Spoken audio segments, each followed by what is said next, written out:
You know, there are dozens of ways to make our chicken more interesting, and today I'm going to share my new favorite recipe with you. Spicy coconut grilled chicken thighs. And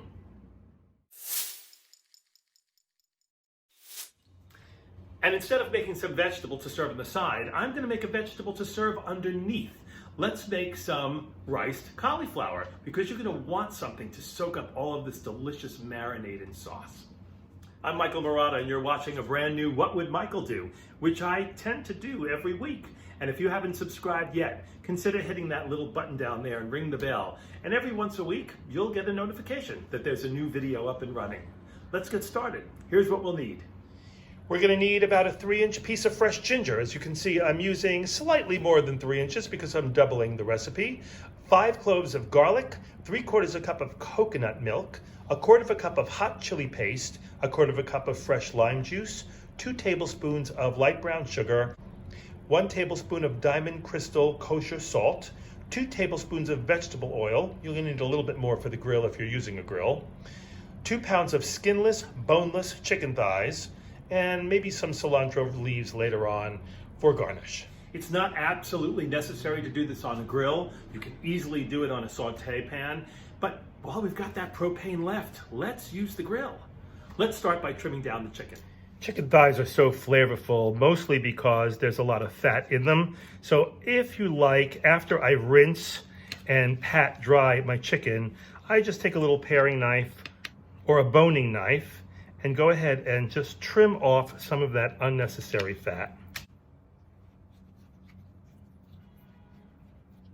For the marinade, which will also become our sauce, we're going to start by grating the garlic and the ginger.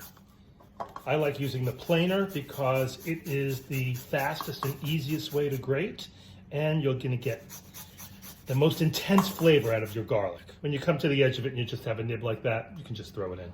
The trick to grating your ginger is don't always stay on the same side. Once you got a flat side, turn it over and start fresh on a new side of the ginger. You'll get through it so much faster that way. When you're done, give that zester a good tap so you get all of that extra ginger out of there. And that's the hardest part of this recipe. The rest is a breeze. Just dump in your ingredients. We're going to add our coconut milk. We're going to add our lime juice. We're going to add our light brown sugar, our salt, our vegetable oil, and finally our red Thai chili paste. Could that get any easier? Take a whisk and give it a whirl. And then we simply add our chicken thighs.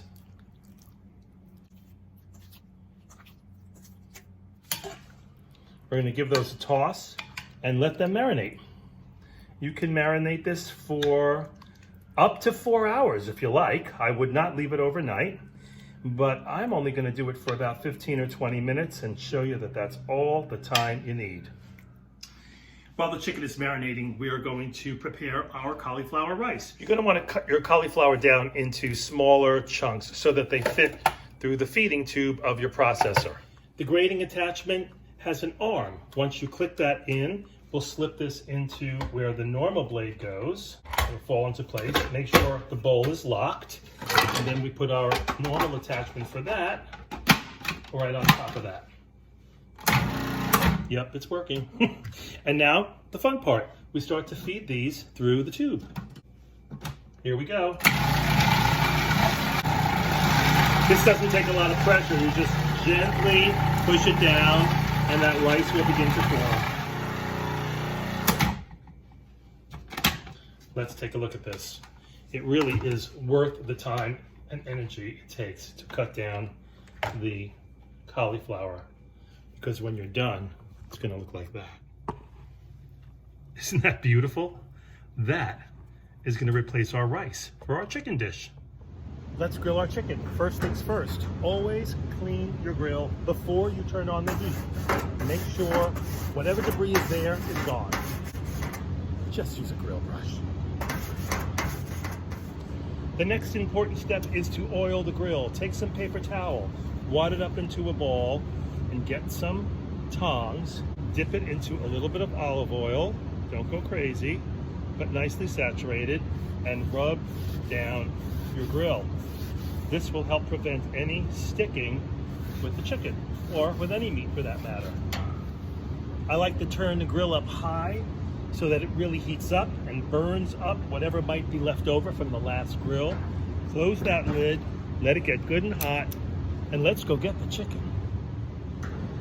Okay, that grill is nice and hot, so I'm gonna turn it down by half. We don't want this super high.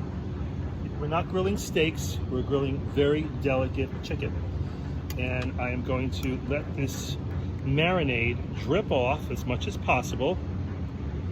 Don't throw it away. That's going to be our sauce, and it's super.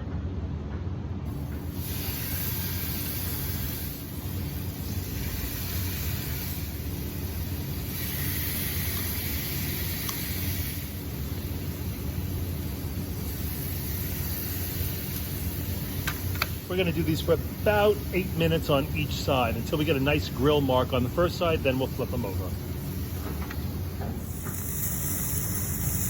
That's what I call some good grill marks. I just flipped them. We'll do another few minutes on the second side. Well, since I'm a one-man band, while the chicken is warming, because it's already done, I'm going to cook up my cauliflower rice and create a sauce out of the rest of the marinade. Bring the marinade to a boil in a small saucepan, and once it boils, turn it down to a simmer until it turns into a thick, luscious gravy. For the cauliflower rice, I added just a little vegetable oil and a little sesame oil to a big saute pan, and I'm going to cook this down just a couple of minutes. It's going to take no time. Well, we're practically there. Our marinade is thickening into a gorgeous sauce. Smells so good. Our cauliflower rice is sauteed up. Tender and delicious and so healthy. I'm going to chop some fresh cilantro and slice up some limes to garnish. And that, my friends, is a restaurant-worthy meal.